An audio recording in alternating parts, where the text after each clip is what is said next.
What is up, everyone? Welcome back to another edition of the Ranked and Relentless podcast. I'm Rob. I'm Austin. And this week we are talking about our first new record in a little bit since we had the big old August new record month. We're officially, as this episode drops, we're officially in October, so we're in spooky season. So I'm going to try to find another like spooky album for us to listen to this month for sure. We could. Hear me out. Ice Nine Kills. That's not. I've never listened to a full album. Oh, we can really? pick any of them, so that wouldn't be a bad idea. They just, because like over the last like decade or so, they got really fucking boring and just started writing shit about horror movies, haven't they?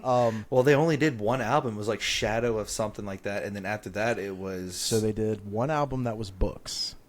Then they'd have done two full albums, both with deluxe editions. That are horror movies, the Silver Scream 1 and 2. Oh, and I like a lot of songs on that one. I like them, but it's like what frustrates, like, and obviously you know me, like I've written songs about, like I love the idea of writing concept songs about like other media. We had a song that we really enjoyed playing that I wrote about an episode of Family Guy.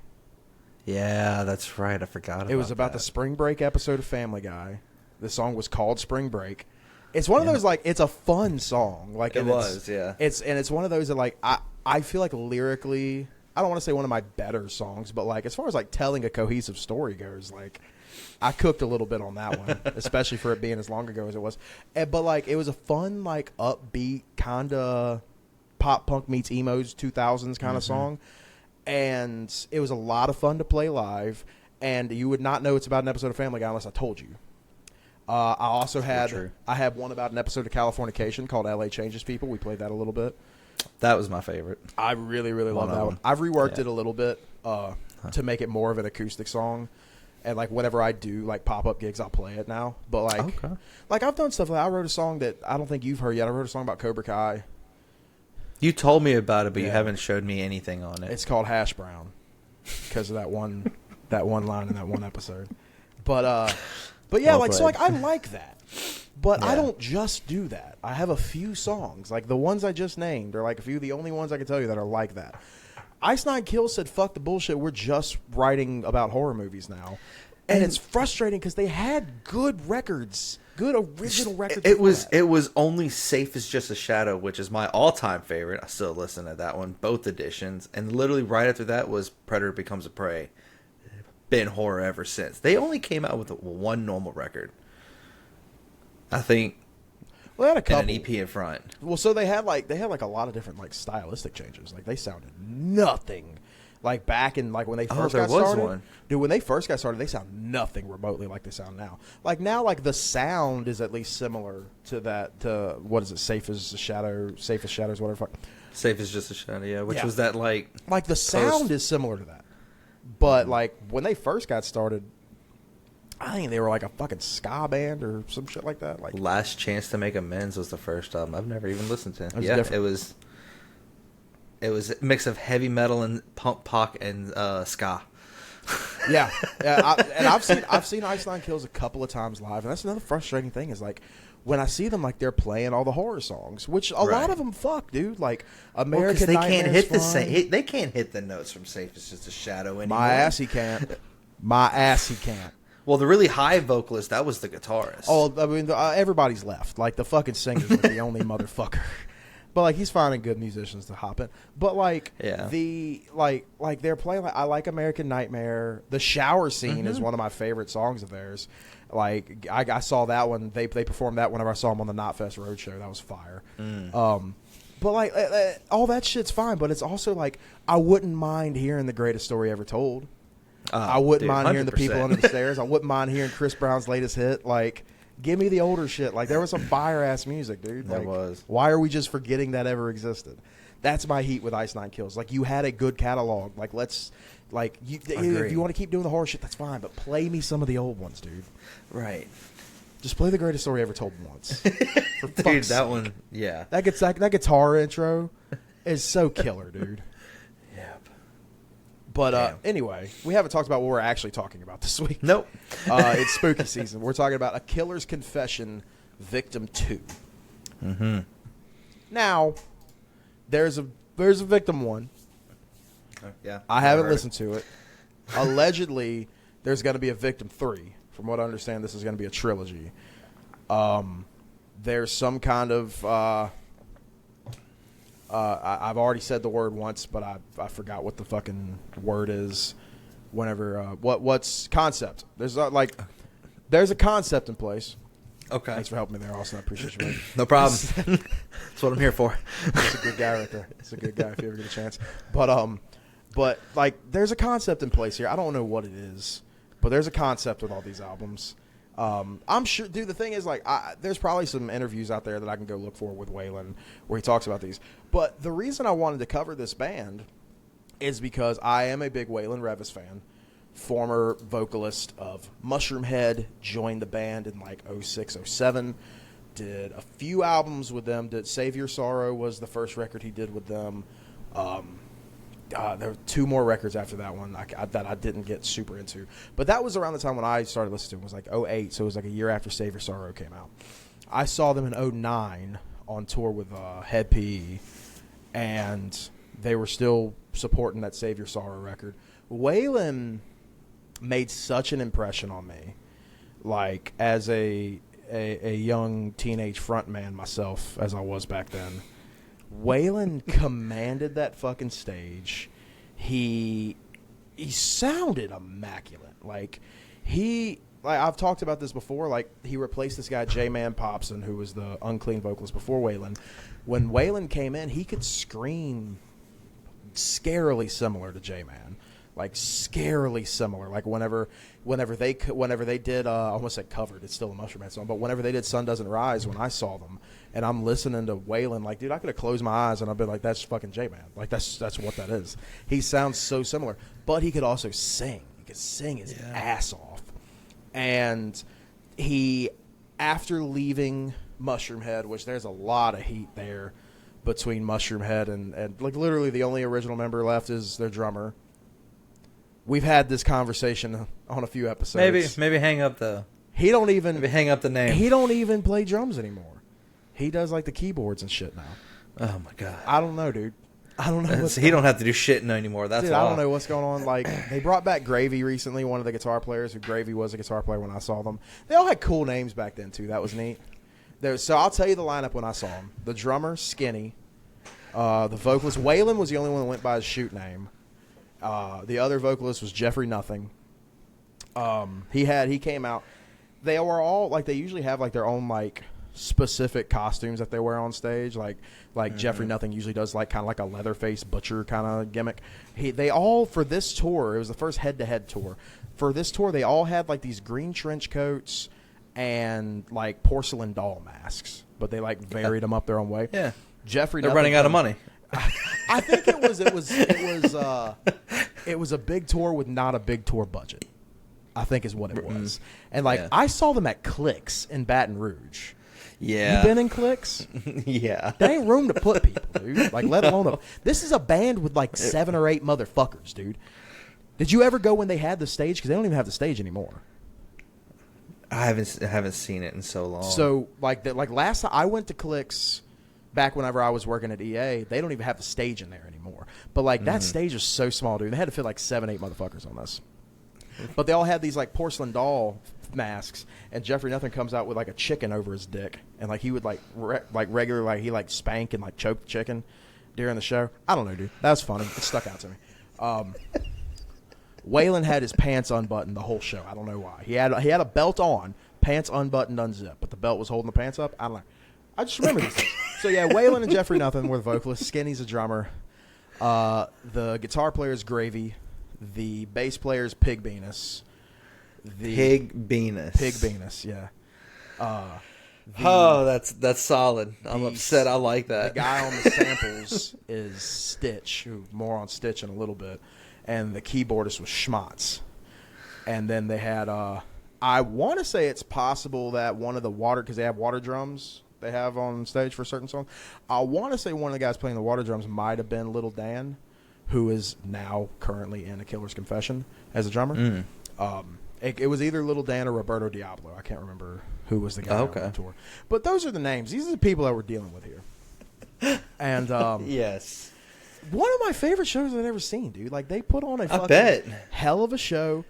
I remember going with like a shoot like camera. You remember like cameras that like you had to go like actually get the. It was like the early like digital cameras. Like you could plug it up to your fucking computer and like print out the pictures on printer paper. Those are fun. Yeah. I had that. I brought that to the show. I had some killer shots of gravy that like I used to have on like my MySpace page or something. But like that was that time. Fucking It was 09. MySpace.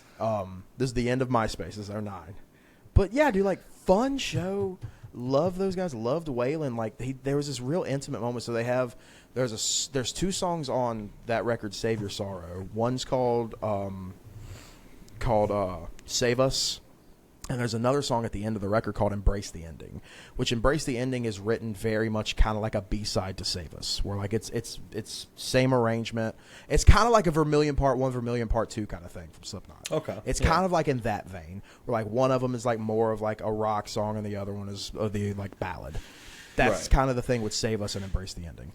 Okay. When they get right before the bridge of Save Us, when they do it live, they play a bit of Embrace the Ending for that part.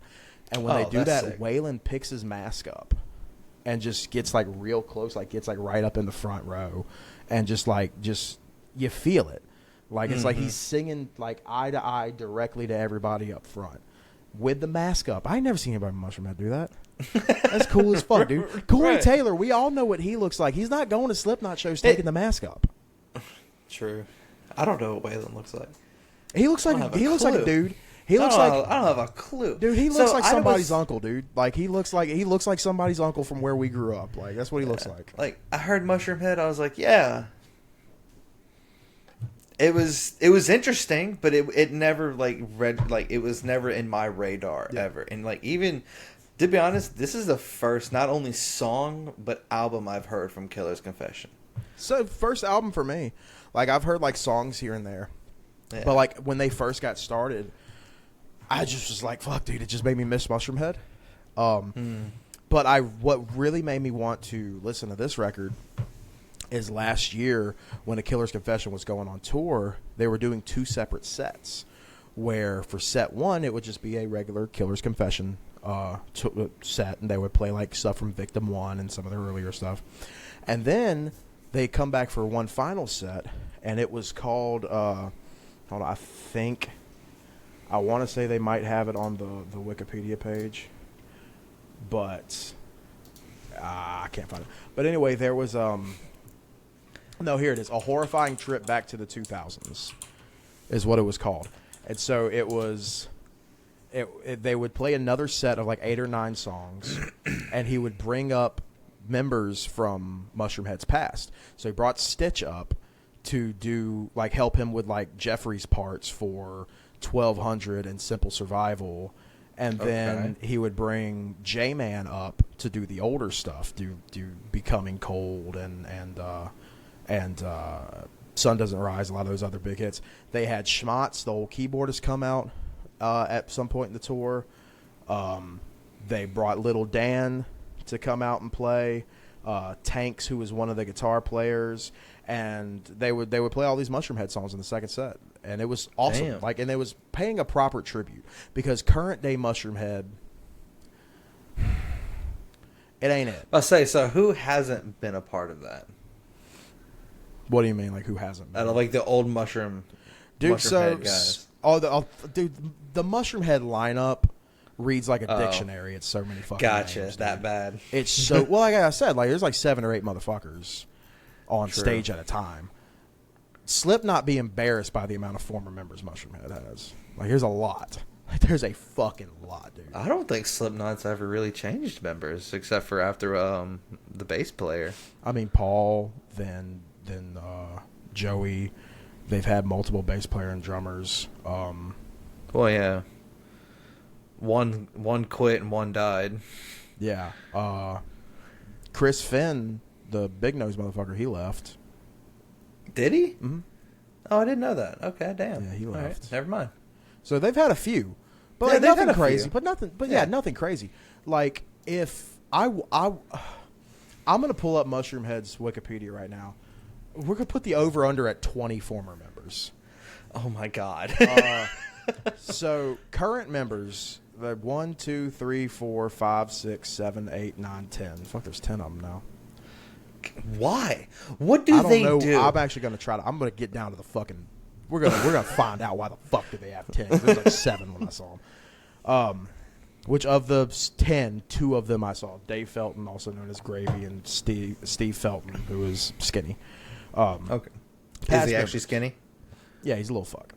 Damn. He's also a prick, from what I hear. Yeah. Past members 1, 2, 3, 4, 5, 6, 7, 8, 9, 10, 11, 12, 13, 14, 15. And something tells me that's not all of them. It's not. There's other former touring members, too. I was about to say the tour members. 1, 2, 3, 4, 5, 6, 7, 8. 23 fucking members. Okay, so currently you've got Skinny's doing samples, keyboards. He's not playing drums anymore. Dr. F is the bass player. Jackie LaPonza on vocals. Steve Rockhorst on vocals. Jenkins on guitar. Gravy on guitar. Strike on vocals. I have 3 vocals. These now. fucking names. Just... Alien on drums. Simon Canaris is, I guess, a water drummer. And then they have what is it? They have another water drummer named Jordan Gannon. Are you trying to figure out what water drums are? I don't. Yeah. So dude. they put like 2 big ass bass drums filled with water. Oh, at the front of the stage, dude. It's way more literal than I thought it was. Yeah, like it's 2 big ass bass drums filled with water, and like they've also got like water on like the top of the head. Yeah, and they've got like lights in them and shit. So like as they're fucking hitting them, they're like water's flying everywhere. There's lights are changing and shit. Where I was, there was a set of water drums right in front of me, dude. I was fucking drenched. It was awesome. It's just unnecessary when you have samples. Like, I get the show, but it's just, yeah, that's crazy. There's a lot going on here. I'm looking at the timeline of members, you know, where they have like the graph on the wiki. It's a colorful ass fucking list. There's a lot of motherfuckers on here. God damn, Mushroom Head. But anyway, so yeah, like they're a shell of themselves now. They really are. And the thing is, I don't hate like the newer music that they've put out. Like I've heard some songs off of their album A Wonderful Life that like I actually kind of really liked and I think really could have fit in on older albums. But as far as like really keeping the name alive, it's a Killer's Confession right now. And what's crazy is apparently, according to their Wikipedia, Stitch, as of this year, because he was on the Horrifying Trip Back to the 2000s tour, as of this year, apparently he's joined the band as a keyboardist and vocalist after, I guess, around the time this record dropped. I know he helped like direct a music video for In Case of Emergency, which was fire. Okay. He was also in the video. Okay. And then the current touring drummer as of this year is Little Dan, who has also been not only with Mushroom Head, has been off and on with Dope for the last like 20 years. Oh, damn. Okay. I don't know if he played drums with him whenever I saw Dope. I saw Dope a couple years ago, and like they were cool. Like they sounded great. Because Edsel's now doing the lead vocal things for Static X. So kind of like the deal that they do is like, yeah, dude, I'll wear the Wayne Static mask on stage. That's cool. But can Dope play for a solid 20 at the front of the show? So Dope plays like 5 songs and then fucks off. Damn. But yeah, I don't know if he was a drummer whenever I saw them, because who the fuck knows, dude. Dope is another one's had a shitload of fucking band members. Yeah. But yeah, so this record, while I wanted to listen to it because I feel like this band is paying tribute to a band that I did really, really used to fuck with, the record itself, I like. Like, it's. I'm going to tell you right now, we're going to get into, like, initial thoughts before we start putting the songs together. I got a glance at what Austin's list is going to look like. There's going to be some differences, which is interesting. I feel like that's usually the case whenever, like, we come into this and, like, one person knows the band better than the other. There's big differences. Except for, like, I was kind of hoping it'd be a Dangerous Kid situation where, like, for the most part, I picked the same songs you did. This ain't going to be that. No. That's not. But initial response when I listened to this record Sunday, right before I left to go do commentary for a deathmatch show. I felt like that was appropriate. And that initial listen, enjoyable. It was very, very enjoyable. I listened to a couple of songs while I was at the gym earlier. They're not great for walking on the treadmill too, but they're decent they're decent for bicep curls, but they're not good for walking the treadmill. They make you want to motherfucker.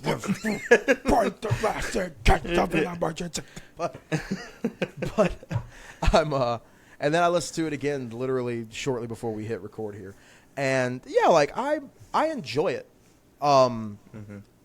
It's like it's similar scoring. I'd say it scored a little bit lower than the last record that we just talked about, Page Avenue. Like my highest rated one was a 4.1. My lowest rated was like a 3.2, which is still like decent. 3.6 overall, still decent. Like it's a solid ass album. It's an enjoyable album that if it comes on, it probably will come on while I'm driving to shows and shit. Like I'm not gonna skip these songs. I like them. It's nothing groundbreaking. Do I think it's as good as Mushroom Head? I think it's like Mushroom Head. There's a spectrum. Like there's a spectrum of Mushroom Head. Like there's some records that I don't think were all that great, and there's some that I think were amazing. I think it's better than the ones that I don't think were all that great. But it also, another thing that I like about it is it doesn't really sound like Mushroom Head. No, it's a whole different thing, and I think and that's what I like more. Kind of not dissing on Mushroom Head, but that is one thing I did enjoy more. Like, okay, we're not literally sounding exactly like. There are some essence. I'm like, yes. Yeah, we know where you came from, but it was a nice, like, thank God. Well, and especially with J-Man being on one of the songs on here, too. Like, that's probably the most Mushroom Head song of the whole thing. And, yeah. I know you have some thoughts about that one. You called me earlier, and we were talking a little bit about it. You seem like you have some thoughts about In Case of Emergency. I had nothing bad. There's no, okay. It's a good album. It really is. Like, it was enjoyable to go through. But if I never listened to this, I wouldn't be like... Sure. It would, sure. There's a reason why Killer's Confession flied under my radar, just because if this is how they are, they're good, but there's just not... It's hard to pinpoint exactly truly, like, what it is for me to not really want to listen to them. Like, if they get put on my YouTube because I listen to them 3 days in a row, I'm not going to skip a single song, really. Well, I'll skip one. I can't wait. There is one I'm skipping. Which one that is. Yeah. But the problem that I had, and, like, for somebody that loves heavy music, it cured some itches there. Like, it was like, okay, but the problem every single time I would get like, oh, that was a cool part. I know why it was a cool part, because not only did they just do something that's heavy metal or post or whatever you want to call them, it was the exact same of what another band has already done. And it was like, there was parts and choruses. I'm like, oh, and it's not just like they did it in different key tone. Like, it just sounded the exact same. Like, they just, like, I don't know. I get what you're saying. Like, yeah, that can be the danger. That's one of the reasons where, like, I've never been like a crazy advocate of like going in the studio and like we're gonna stay in here until we're done writing this album, because those are the kind of times where like you'll hear a lot of reuses of stuff.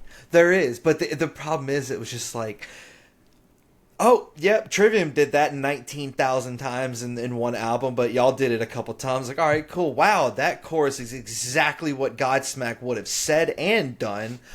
I know which chorus that is. Okay, Static X. Wow, like, this is exactly what Static X for one song. I'm like, so it was just like, and I'm not like, this isn't me truly dissing on the album, because like those parts, they were sick. They worked well with the song, but it was just like, y'all didn't just like rip a little part. Y'all, like, it felt like they took the exact notes and everything and just did a different tuning. That's the only difference, was the tuning. I was like, you didn't even put a little flair into it. It just kind of, but there was a good bit of those that I did see, but it wasn't like, man, this album sucked. Fuck them because of this. I still enjoyed this album. I really did. Even for my rating as a 3.2, that's still pretty high. Like, I'm gonna listen to this album. If it comes on any of my playlists, I'm not skipping them. Well, see, and I gave it 3.6, which isn't that much higher. These are still passing grades. Mm-hmm. Like, I kind of want to get into doing this more. Like, I think there's going to be some records where, like, this isn't going to be needed for us to do, like, these grades. Like, I'm going to tell you right now, we're hitting the bowl after this episode. If we pull Bill Murray, I ain't graded shit, because they're all fucking – they're 5 stars, 7 if it was in the Tokyo Dome. Like, these are fucking phenomenal. I do want to ask you, so it's not for me, for sure. would you consider this a perfect album? There is no skips. No. Okay. And that actually brings me to a point. So we're about to go ahead and start recording here. Real quick before I do that, though, one quick point I wanted to make. You talked about like how this has flown under your radar and everything, and how tough it is, obviously, as a newer band trying to get those plays. On Spotify, Mushroomhead, who not what they used to be, still pulls in almost 500,000 listeners a month. Jesus. Which is a good bit. It's a good bit. A Killer's Confession pulls in 88,000. That's a big difference. It's a huge difference. Yeah. For comparison, remember our pals Sorry Ghost that we played with? They moved to California. They've put out a couple of albums. They're not fucking touring the world by any means, but they're doing stuff. Put out a couple of records, solid shit. Got some fun music videos. They're doing some fun shit on social media right now. They get 44,000 monthly listeners. So that's half of a Killer's Confession. But Killer's Confession is like an eighth. about an eighth of Mushroomhead. Yeah. So that's just that makes for comparison. Sense. Yeah, that does make sense. But like, so I'm not saying like, even though it is this whole deal is definitely flawed, but it's like you said, it's not nothing spectacular. It's just it's a good album. It's got fun essence into it. It does have some horror-esque, so it does kind of work for. Because like he does this weird demon when he does this lower. There's like a vocal mix behind it. I'm like, you cringy bastard. I like it. Like there's little essence of like, damn, that was kind of cool. That was fun. Thank you for doing that because we haven't done that shit since like 2010. But bring it back. I think that's what that was one thing that made me really like this album because it kind of all these bands are trying to do heavy shit, be fast. This is just straight, just. They have some fun like little triplet parts, little fast double bass. But it's nothing like it's not trying to over exaggerate anything. Right. It kind of felt like 2014, 15. So hearing era. You say that like is actually making me appreciate it more, and their whole horrifying trip back to the 2000s tour. Right. Because like that's really kind of what this album is. It's a trip back to like you brought up Static X and Godsmack and Trivium and like that's kind of making me appreciate it more actually. It's like, hey, did you like nu metal and industrial metal in the mid 2000s? You'll like us. They did what Fit for a King did. They like, hey, we know this genre too damn good. Killer's Confession goes, hey, you missed that shit? We're doing it exactly how everybody did it. And hey. We're with a little more sirens and a little more ambient weird shit in the background because we got to post product. We got to hammer that shit. Fit for a King said we'll play open notes and leads and say blah, and these guys said we're gonna have sounds that you're not gonna be able to pinpoint. It's gonna sound like somebody banging a wrench on a metal pipe for a while, shit like that. That was industrial, dude. That was it. Made it kind of the same thing, dude. Like it takes me back to listening to like Edema and Soulfly and El Nino and shit like that. Like, dude, I miss El Nino. I've not. I'm going back. That brought up a whole array of memories. That's like my brother-in-law fucking. So like thinking about it now, and this is what I kind of mentioned this earlier. It's like I listened to it first and did my rating. And I listened to it throughout the days, changed a little bit. I need to change. I need to do my rating last, like the last listen to when I'm ready. That needs to be the rating. I like doing gut check ratings. I'm going back through it right now, and I'm harsh on a couple of them. I was like, I like that one. I like gut check ratings, but I kind of listened to it twice before I actually rated it this time. Mm-hmm. A Day to Remember, I'd listened to it once, and I fucking was like, so literally today, like, same team came on while I was on the treadmill. I was like, I'll listen to you all fucking day. Dude. Yeah. But, like, if any other song on that, like, all my friends come, I'm not going to listen to that at the gym, but if any other song on that record would have come on, skip. So I want to do something new. I'm going to get the... Okay. I'm going to get... Yeah, I literally have been thinking about this while we've been recording. I'm going to go ahead and present the screen for the tier list here. I am gray, you are red, which is what Count Dooku would say to Darth Maul if he wanted to start a fight. That was off the top of my head. I forgot to come up with one, and I didn't want to kill the streak. So, Star Wars fans, works. I got you, dog. King of the Hill fans, I got y'all last week. We'll figure something out next week. Fuck. Okay. Well played, man. Dumb. Well played. But I want to do something new. Let's try it on this episode. Let's see how it feels, and especially for these episodes that we're going to be ranking like this. I want to do before we start putting our list together, I want to do a dishonorable mention. Oh. What was your absolute least favorite song from this record? We don't really need to talk about it, just in case it comes up later. But, like, least favorite song in, like, a couple of words if you feel inclined. Because you said one, you're skipping, for sure. Endless Silence. Endless Silence? Yeah. That one did okay for me. Okay. I had my quick thing is like I didn't care for the chorus. It was very strange.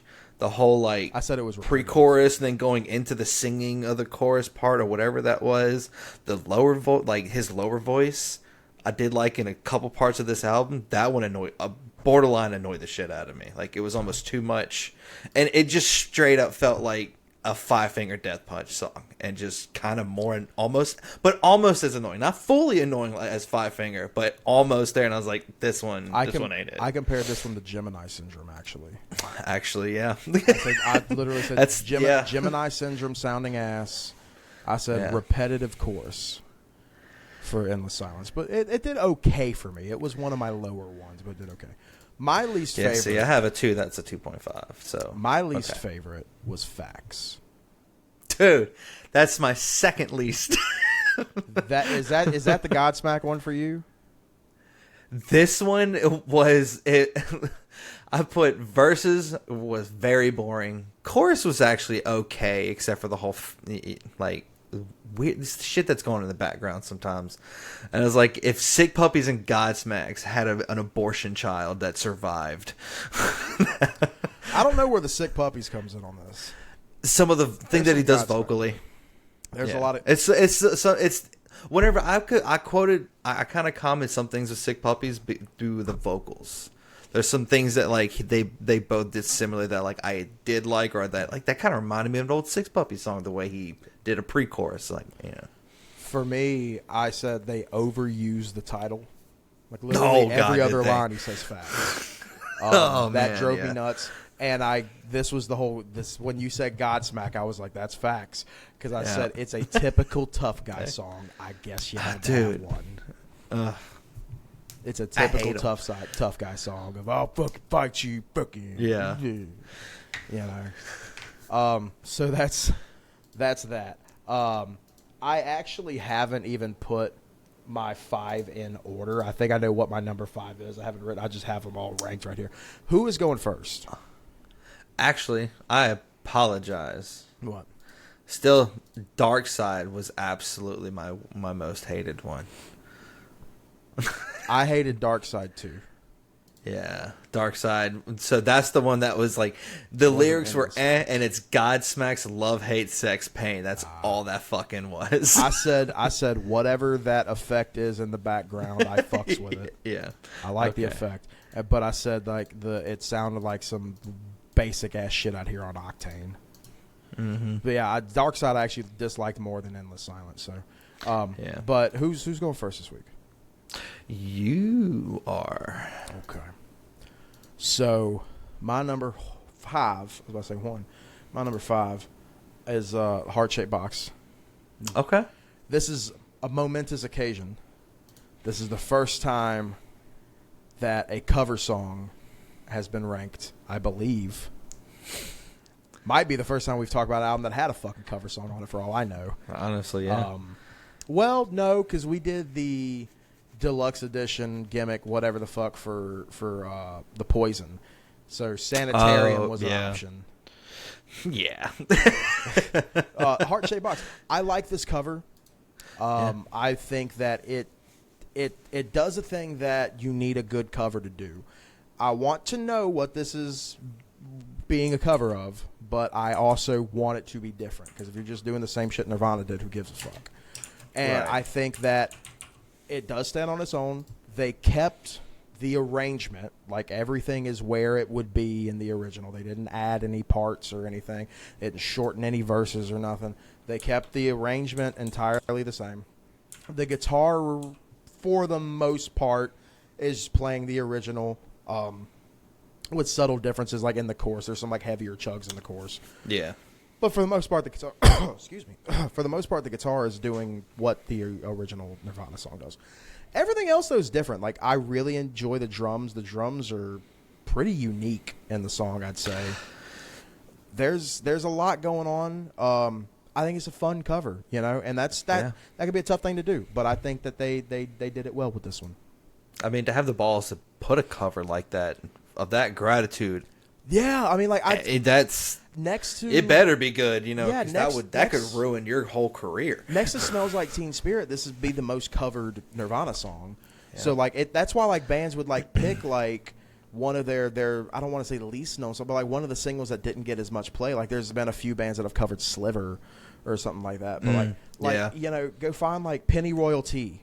That'd be a great example. That's an easy one, dude. There's probably a few bands that have covered Penny Royalty, but nobody on like a big scale or anything like that. Right. Do Penny Royalty. Yeah, and you could probably fuck around with that. I can imagine a heavy version of that song. I really can. But, you know, Heart Shaped Box, like you said, like that's you got to have some balls if you're going to go after that one. Like if you're going to take one of the big singles, it's got to be good. And I think because you don't want to fall in that, like you said, like you don't want it just to be bland, like, oh, here's just another fucking cover. Yeah, exactly. You know? Because it's very easy to fall into that.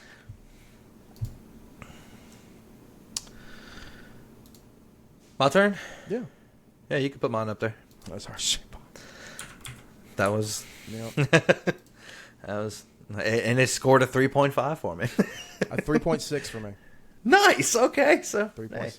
Hey, I'm not doing the... I'm doing by the 5. Like, I don't know if I can get too accurate like that. But I guess I do get what you're saying with the whole... Because I do got, like, 2 4.5s, 2 3.5s, and stuff like that. Yeah. No, I mean... Dude, my notes on it is... I mean, what do you want? It was a solid cover. Like, that's... It really was. Yeah, I mean, it's... The drummer is... Good thing that they had that type of drummer, or this might have gotten like a Danger Kids. Like, yeah, it was okay. That drummer held a lot in for me. The drummer did like so much heavy lifting on this guy. He's so good too.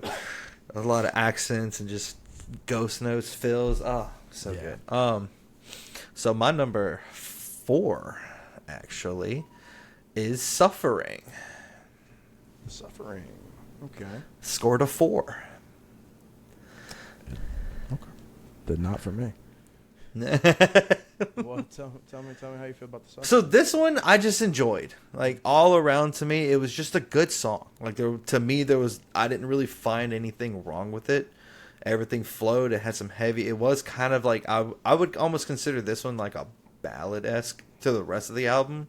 Was a little bit softer, sure. Comparative, but not full ballad. It was just not softer. Screaming as much. It was more rock, and so there was a lot more. Yeah, and that was one thing I did enjoy because I can actually like fully get how this man vocally is. Like, yes, he's got good screams, but the singing, he actually shocked me at some points. Like, oh, he's not, because there was a lot of parts throughout this album that I'm like, dude, his screams are killing it. Then you start to sing, I'm like, you're the most bland singer, but I guess transitions and all that, he can't do crazy shit both back to back. But then, like, yeah, I like Suffering. It was just that became the base. Just good song. Yeah, it's my second least favorite one. I said I wasn't crazy. Planned, it really is. I said I was not crazy about the arrangement, and it was some of my least favorite lyrics on the album. I felt like it was very kind of sleepwalked. When I got to the third song, Hollow, I stopped caring about the lyrics because I was like, this is... So I didn't, and when we get to my number 4, you'll know why. Okay. And are we ready to do that now? Yeah. I mean, I really had nothing I can truly say. My number 4 is Headstone. Headstone. Okay. As I said, his first record with Mushroom Head was called Savior Sorrow. It'd be Savior as in like, God, Sorrow. There's a line at the end of verse 1 of this song. Take it in, there's no tomorrow. I've already told you to save your sorrow. That line right there, dude. I'm surprised I didn't put at number fucking 1. That's solid. Waylon Revis was sitting at home like, dude, that dude Rob Weathers is going to fucking pop when he hears this. And I did, dude. I went, what? No fucking way. It was very much, remember whenever You, Me at 6 did Time is Money, and they have the line, we've grown a lot since Hold Me Down. Yeah. Like, shit like that's fire. Like, that's a treat to the fans. Man, you're bringing back some names I haven't thought about in years. Dude, You, Me at 6 broke up this year. Whoa, that's upsetting. They I mean, I haven't really listened to them in like 4 years, but yeah, dude. Like, I think we should probably cover one of that. If that record, I can't remember the name of it, but that record that had Bite My Tongue and Time Is Money, if that's not in the bowl, it needs to be in the bowl. I don't think we ever put it in the bowl. We'll put it in there. Because that one's got to get done, dude. I mean, we fucking know what our lists are going to look like. Dude, we can just start saying, hey, we're doing this album next. We can. Like, you know, we can work it however we want. I have to say, Carmen has told me a million times, Rob, you work in wrestling. You can just work it. But, no, I enjoy the fuck out of this song. That line does a hell of a lot of heavy lifting for me. But I like the verses. I like how heavy it is. I think it's one of the more straightforward, heavy songs on the record. Yes, I will agree with you on that because that's my number 3. Is it? Yep. Headstone? Yep. Well, I guess then we can go ahead and put it up there then. Yep. If I can find it. I don't know where I'm at right now. There it is. Yeah, that verse, bro. Good. That was solid. I love that breakdown into that pre-chorus at the end was fucking fire. I mean, I wrote this off like this sounded like Trivium as Trivium gets to me. Yeah, I get that. But it was just it's good. There's a bit of Trivium in there. But yeah, it's straightforward metal. I liked it. That chorus, I don't know the lyrics, but man, that chorus was fucking. So I found the site that I went to. I'm getting them off of Genius. That's where I'm getting all the lyrics. Okay. And speaking of lyrics, the one that had one of my favorite courses is coming in at number 3, and that is Hollow. Hollow. I've been making a lot of hype packages lately for wrestling promotions, and I've actually talking to Carmen about making like a little sizzle reel for myself at some point. I might make it tonight whenever this 50 milligram coffee cake kicks in. But I've been in that headspace like what song would make a good hype package song? Hollow would make a very, very like that chorus especially make a very, very good hype package song. And I'm just kind of in that mode right now. Like the only thing I said negative about the Hollows is I didn't really care for the flow of the verses. Chorus, solid. Sure. Sounds, it was great. The sirens in the background were a little. I kind of felt like, all right, a little too much. Too much sounds. Like it's not that it didn't fit. It was just already enough happening while that was going on. I get that. Yeah. Like the fucking it's getting faster and shit. The double bass is going crazy. Yeah, and like that happened. That's been happening a lot throughout the album. It's like y'all are already having so much going on. Why? There's 19 layers, guys, and it's not even the band. It's just shit in the background. It's like I get it. It's sound, but like dude, that was very an industrial problem. So like all the like Adema did that shit. That's why I was never really a true industrial person. Me and our old singer were. Yeah. But, so this one actually, like, one of the thoughts I had while I was listening to it, like, with just kind of, because, like, the electronics and shit and the effects really do play a bigger part in this song. It kind of gave me, like, Cell Dweller vibes. Okay. A little bit with that. Like, not exactly, like, it's not a one-to-one by any means. But the vibe of it, like, kind of had some, like Cell Dweller, My Own Little World kind of shit going on. But yeah, what's your number 2? Man, Baptized by the Fire. Baptized by the Fire. Really, really like this one. Absolutely loved the ending half. Yeah. the breakdown with the singing and the screaming going on, like the singing and the screaming duo worked. It was nice, but then there was like a pre-chorus, the final for the final chorus. The whole back half of this song was just for me. I loved it. Okay. Chorus was great. Got a little repetitive in a sense, but it wasn't like lyrically repetitive. It was just like every bar he's doing the same exact it was just okay. But but even though I said that about the chorus, I really, really enjoyed this one. This one hit me.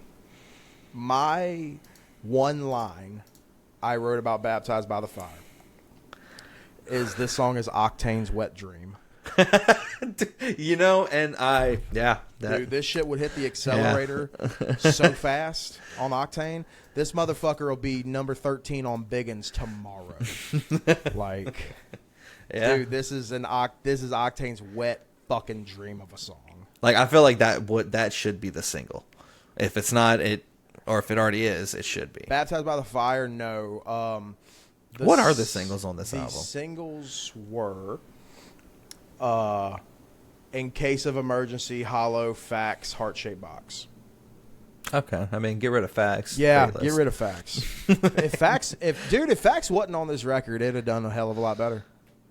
I do agree. Because after the third time he said Fax, I'm like, I have to make a list. I have to have a note. I can't just skip a song and be that. But now I know. He says Fax like 30 fucking times. Yeah. He says Fax almost as many times as Fred Durst says fucking hot dog. And I rated it a 2. Now I know that bitch is going down. It's my least favorite. I mean, I gave it a 3.2. But yeah. God. All right. My number 2 is nope, that's Red. It's In Case of Emergency. All right. This is the one with J-Man on it. I was very curious hearing that the two of them had a song together because I'm like, okay, Waylon sounds so much like J-Man. How am I going to be able to tell them the difference? And then I forget Waylon is versatile as fuck. Yeah. I couldn't. I didn't know there was a feature. I thought this was just them. So the whole, like when they're doing that verse, the break the glass in case of an emergency, that's J-Man. Yeah. The one that's like, never have, never will, that's Waylon. Well, I know Waylon sings, but like it. Well, but that's like even even it was J-Man, like a higher scream. I can't do. Okay. But yeah. Never have, never will. Yeah, that's, I know. Okay, I know the part. But then the I see the writing on the wall. That's Waylon. But yeah, like the verses, like that one who are we talking about? Austin Carlisle, how like he like does like the one tone. That's kind of the J-Man thing. He does like the one tone, and Waylon can go all over the fucking place. Yeah, but yeah, this was just for me, like just as an old Mushroom Head fan, and like knowing that Waylon's the guy that replaced J-Man. They did do an album together. They did one record together before both of them wound up leaving Mushroom Head. But like that's just so cool, dude. Like having both the original Unclean vocalist of Mushroom Head doing a song together, right? And then they coincide with going on tour. It worked well. Really, really good. What's your number 1? Man, it's that J-Man song. What's it called? In Case of Emergency. Yeah. It was a good song. Nice. It was nice and heavy. It was fun. A little bit. This is the one that some of the mixing on the vocals was like, you're lucky the rest of the song is good because I can skip past some of the ridiculous mixing that they do. There is a little bit of that. Yeah. And there's some of that on my number 1 for sure. Yeah. But dude, the screaming into the breakdown was fucking wonderful. The cleans that follow it and then into the last chorus yet again, like that last half, they fucking know how to kill it. So good. Loved it. Yeah, dude, so fucking good. I would like you to guess what you think my number 1 is.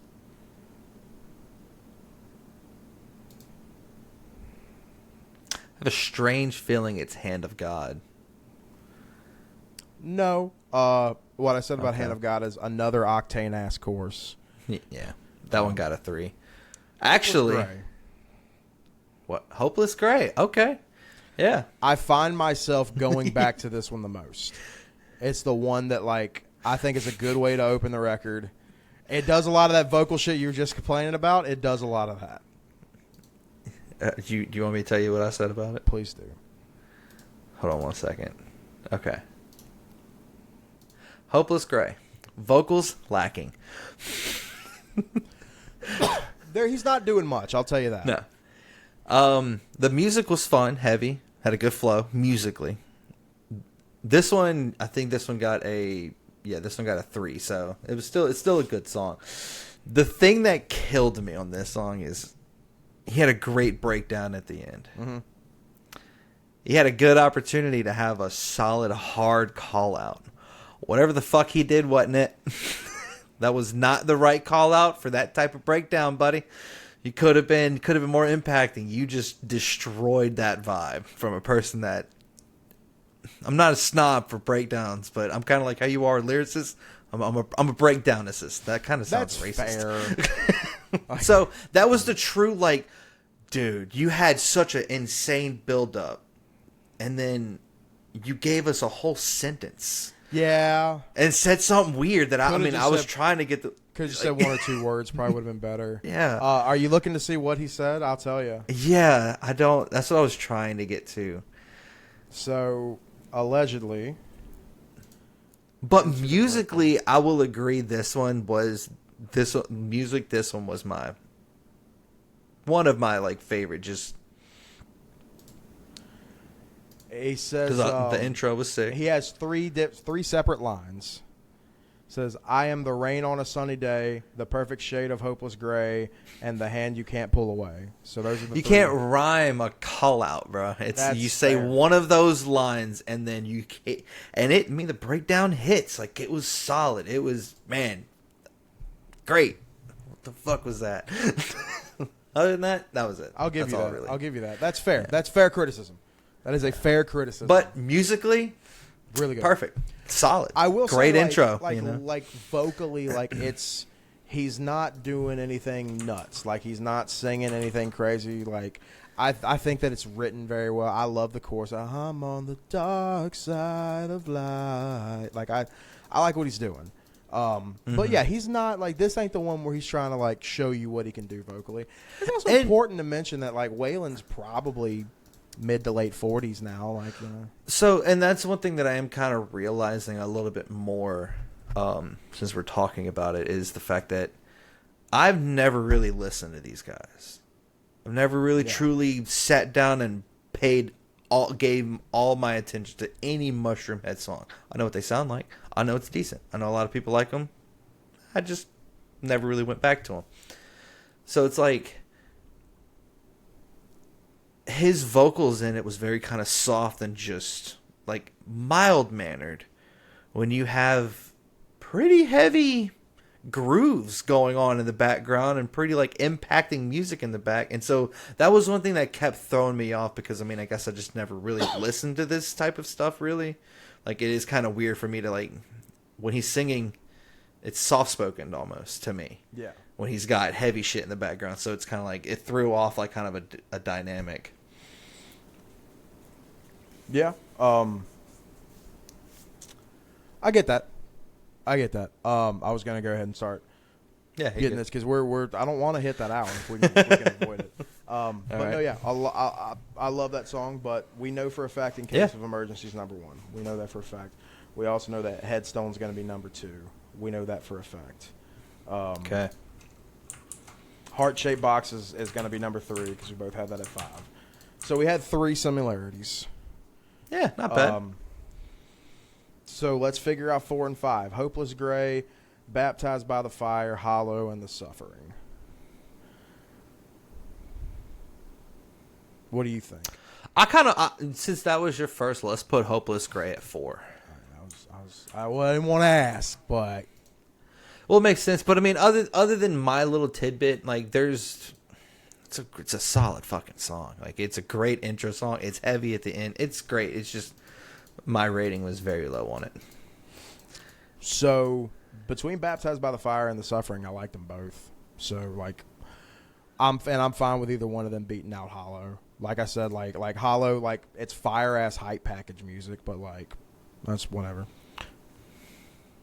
I mean, if you're gonna let me choose, I'll just do Baptized, just because I mean, like it's Octane sounding ass. Yeah. Dude, it's straight up. Dude, Octane. that motherfucker might already be on the Biggins countdown. For it might, yeah. Dude, Jose Mangan might be backstage with them right now on some fucking festival in Ohio or some shit. Like, I don't fucking know, dude. Yeah, Baptized by the Fire. That's some Octane ass shit right there. Yeah. So this is your great song though. No, I dig it. Like I said, I dig it. Yeah. Number 5, Baptized by the Fire. Number 4, Hopeless Gray. Number 3, Heart Shaped Box. Number 2, Headstone. Number 1, In Case of Emergency. I'm pumped on this. Good list. And check out this band. Like, I imagine it's gonna be one of our lower performing videos. That's usually how it goes. Danger Kids took forever to get anybody to listen to, and even then, like, it is, I think, our worst performing episode. That, or actually, Velvet Revolver might be our worst performing one. I think Velvet Revolver. That was pretty bad. I don't know, that 10 years. I'm afraid to watch myself back on that one. Well, in real time, it just dropped, so who knows? Yeah. I also didn't share anything about it on social media just to see what happens, just to see if how much me sharing on Twitter or Facebook is impacting these. Yeah.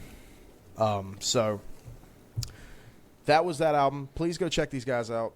Really, really like them as a band, like what they're doing. Let's see what we got from the bowl. We're hitting the bowl. 3 Doors Down, Away from the Sun. Done. Done. Fucking done. Yes. Dude, 1,000 times staple. Yes. It was a staple in our childhood. This is one of the few things me and you. This is one of the first, like, true, absolute things I believe me and you bonded over when we first met. That and Incubus. 3 Doors Down and Incubus. We played a lot of Incubus on that bus. So 2007 or 8. It might have been 2007. Steven, who lived down the street from me, or fucking next door to me practically. Yeah. Steven got his little Chevy S10 and would pick up me and Jared to go to school. Probably shouldn't say his whole name, but it's fine. Pick up me and Jared. I'll censor it if I remember to. But pick up me and Jared to go to school.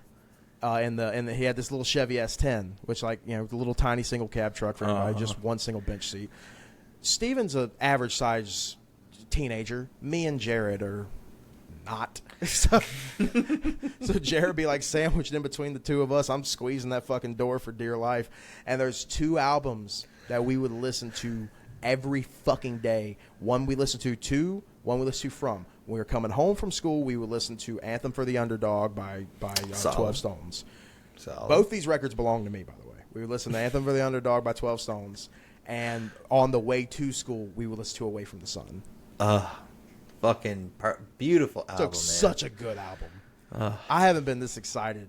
I know. Oh, I can't tell you last. We'll get Bill Murray one of these days. I promise. But this is fine. I will take this as a Bill Murray substitute all fucking day. Away from the Sun. God, dude, I saw these guys. I saw 3 Doors Down headline a festival in Biloxi at the Gulf Coast Coliseum with, who else was on the bill? Hinder, Drowning Pool, Candlebox, Head PE. It was the first time I saw Head PE. What? Yeah, 3 Doors Down, dude. And this was 2009, so, you know, they were still pretty good. Yeah. Yeah, dude, that's... Damn. Oh, dude, this is going to be so fucking good. I know. I haven't listened to that whole album in years, but God. God damn it, dude. There were some riffs on this record, too. Dangerous Game's got a riff, dude. Mm-hmm. Fucking Ticket to Heaven. That guitar line and Ticket to Heaven. Oh, boy. This one's going to be a tough one. I'm going to enjoy every fucking bit of it. I will say, if we disagree, it's going to break my heart. All right, so you know it's not going to break your heart. We need that energy from Dubby. Dubby. I don't have it in here right now. Want to know why? Because I went to the gym earlier, and I had it at the gym and helped me get through my workout because my fat ass hadn't been in the gym since I moved to Jasper. But, yeah, get Dubby. Dubby.gg, code R&R at checkout. You see it on your screen right now, 10% off your order. We highly recommend. And we have less than 30 seconds to clear this bitch before we hit an hour. So before we do that, we're going to get the fuck out of here. Thank you so much for watching this episode. Victim 2, Killer's Confession. Next week, 3 Doors Down, Away from the Sun. Let's fucking go. Let's go. Till then, I'm Rob. I'm Austin. And thanks for hanging out.